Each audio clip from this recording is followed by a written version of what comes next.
Semangat pagi, Assalamualaikum warahmatullahi wabarakatuh. Apa kabar semuanya? Oke, kita akan memulai pembelajaran hari ini ya.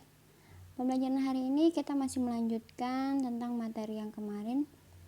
Nah, yang kita bahas hari ini adalah tentang rantai makanan. Nah, rantai makanan ini pasti sudah tidak asing lagi ya buat anak-anakku semuanya, karena di SMP pasti kalian sudah pernah mempelajari ini.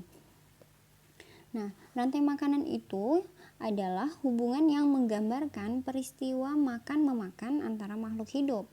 Itu disebut rantai makanan. Nah, dalam rantai makanan ada juga yang disebut produsen. Produsen itu adalah penghasil bahan makanan untuk hewan pemakan tumbuhan. Nah, hewan pemakan tumbuhan ini disebut herbivora. Gitu ya, pasti sudah tahu ya, hanya mengingat kembali. Oke. Dalam rantai makanan tumbuhan berperan sebagai produsen karena tumbuhan mampu membuat makanannya sendiri gitu ya.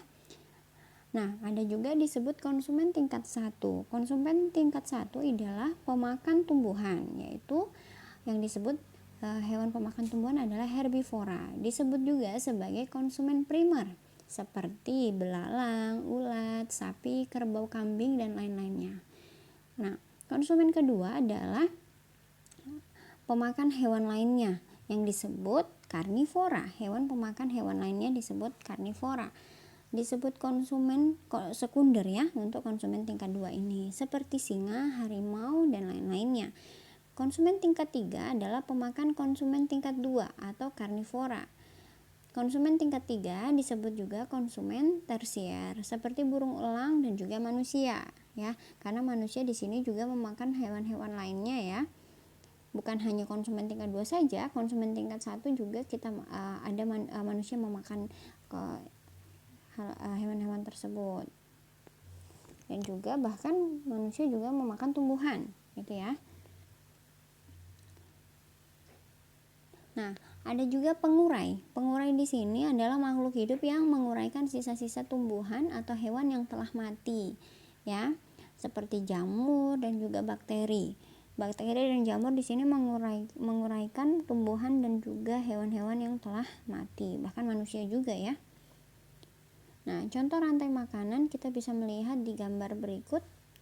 Padi dimakan oleh tikus. Nah, padi di sini termasuk produsen karena bisa memproduksi makanannya sendiri. Nah, tikus di sini konsumen tingkat 1 karena memakan tumbuhan ya. Tikus di sini disebut apa tadi? Herbivora ya. Kemudian tikus dimakan oleh ular.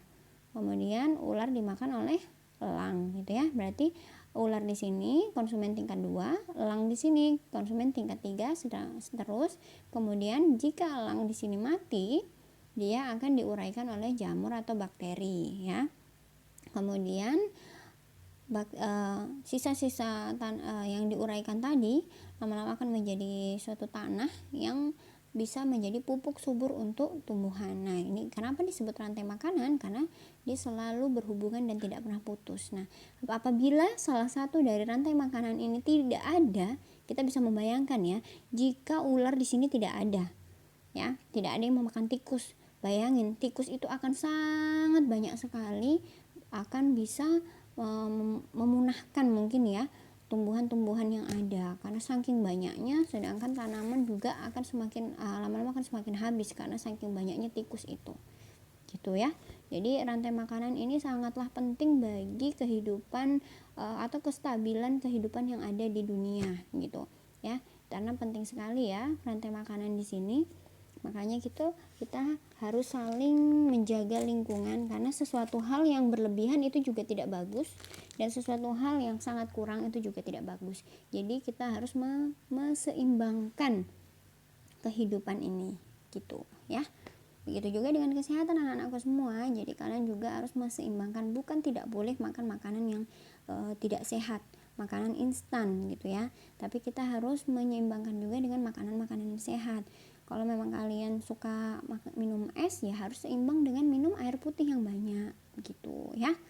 Oke, ada tugas untuk kalian sebelum saya akhiri video ini. Tugas untuk kalian adalah menggambarkan rantai makanan yang ada di lingkungan kalian ya.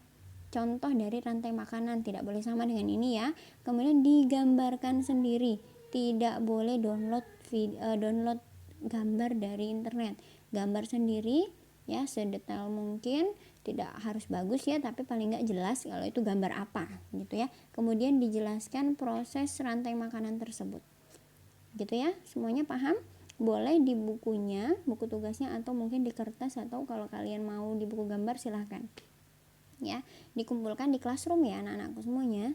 Terima kasih, semoga bermanfaat. Wabillahi taufiq wal hidayah. Wassalamualaikum warahmatullahi wabarakatuh.